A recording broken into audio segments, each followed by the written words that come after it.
السلام علیکم حکمت الله یم. حمید بابا وایو. حمید بابا پیدایش د میجر راورټي د خپل کتاب په کې لیکلي دي. د میجر راورټي مطابق میجر راورټي یو خارجي و چې په پښتو کې ډېر غټ ریسرچ کړی دی او ډېر تحقیق یې کړی دی. د مطابق چې حمید بابا په 1480 کې پیدا شوی دی، بیا په 1932 کې وفات شوی دی په عیسوي کال کې، او هجري کال چې دی تقریبا د 1080 او تر 15 په منځ کې پیدا شوی دی، او بیا په 1145 کې وفات شوی دی. ماشوګر کلي کې پیدا شوی دی. ماشخیل مومند د خوشحال خان او د رحمان بابا د پښتو د ادب یو دریم استاد ګڼل کیږي. د یو عالم شاعر هم ګڼل کیږي. هغه په دا وجه باندې چې د فارسي نه د پښتو ته کتابونه ترجمه کړي دي، لکه په هغه کې نرنګ عشق سو، کیسه شاګدا سو، شریعت الاسلام سو. په دغه کتابو په وجه باندې د یو عالم شاعر هم ګڼل کیږي. د حمید بابا د شاعري ښکاره اړخ عشق دی، عشق مجازي دی، او د هندي سبک باندې هم ګڼل کیږي. نو په ښکاره اړخ کې عشق مجازي چې کوم شعرونه دي، هغه تاسو د مثال په توګه وړاندې کوم چې تاسو سات نوټوي. د په خپل شعر کې په عشق مجازي د شاعري اړخ دی، دغه مثالونه دي. وایي چې د عشق په دمه ځان وزني ناصحه، چې د عشق په دمه ځان وزني ناصحه، کاش که زه حمید هغه پښتون شم. او په یو بل شعر کې وایي چې سپکړي عاشقي لکه بړه، هغه کس لکه وای کافه درون کړه. او بل شعر دی وایي لکه سر د پسه په اور غاښونه سپین کړم، لکه سر د پسه په اور غاښونه سپین کړم، هسې ما لره د غمه خندا راله.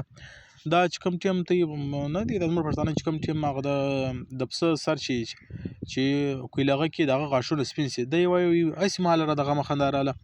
نو ځکه په بل غزل کې مشهور غزل دی، دی په هغه کې وایي خط په مخ د صنم راغلی که سپوږمۍ شوه په حاله کې، خط پر مخ د صنم راغلی که سپوږمۍ شوه په حاله کې، دی غاښ په خوله کې ځای کړه که ژاله سوه په لاله کې.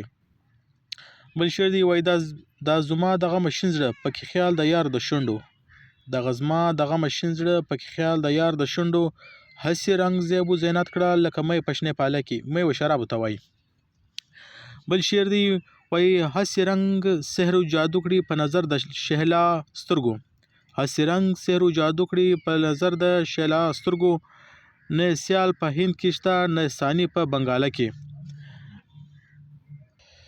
او بل شعر دی وای سر تر پایه غم د هجر لکه نه سورې سورې کړم، سر تر پایه غم د هجر لکه نه سورې سورې کړم، ځکه یم مدام د هسې رنګ په آه او په ناله کې.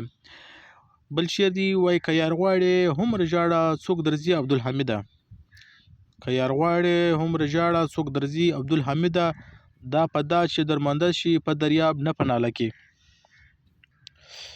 بل به عشق مجازي شعرونه دي. وای ډیر اوښکو مې صورت له برمه پریوست، ډیر اوښکو مې صورت له برمه پریوست، زر به پریوزي دا دیوال له ډیره نمه.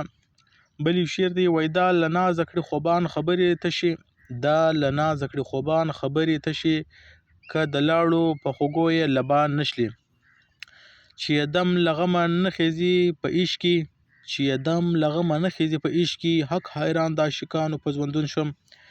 وای چې د عشق په جهل ځان وژني ناصحه، کاش که زه حمید هغه پښتون سم. یو بل شعر دی وای ځان به مړ د عشق په ځیل کړمه ناصحه، ځان به مړ د عشق په ځیل کړمه ناصحه، وا به نه وړم زه حمید هغه پښتون یم. یو بل شعر دی وای که په هره سایه سرځي لکه شمع، که په هره سایه سرځي لکه شمع، ځان دې هیڅوک معذور نه ګڼي په دا عشق. یعنی لکه څومره چې شمع چې څومره ویلیږي هغومره سر ویلیږي. نو ځکه دویم دا وایي که په هره سایه سرځي لکه شمع، ځان دې هیڅوک معذور نه ګڼي په دا عشق. یو بل شعر دی د خدای او د رسول سره په مینه کې په محبت کې د شعر وایي صوفیانه د تصوف شعر دی وایي چې د نوم په غوږو اورم سره لمبا شم. بل شعر دی چې د نوم په غوږو اورم سره لمبا شم، هسې سوز راکې پیدا که زماره به. وایي که حمید خطا دعا کړي په غفلت کې، که حمید خطا دعا کړي په غفلت کې، دا خطا دعا رسا کړي زماره به.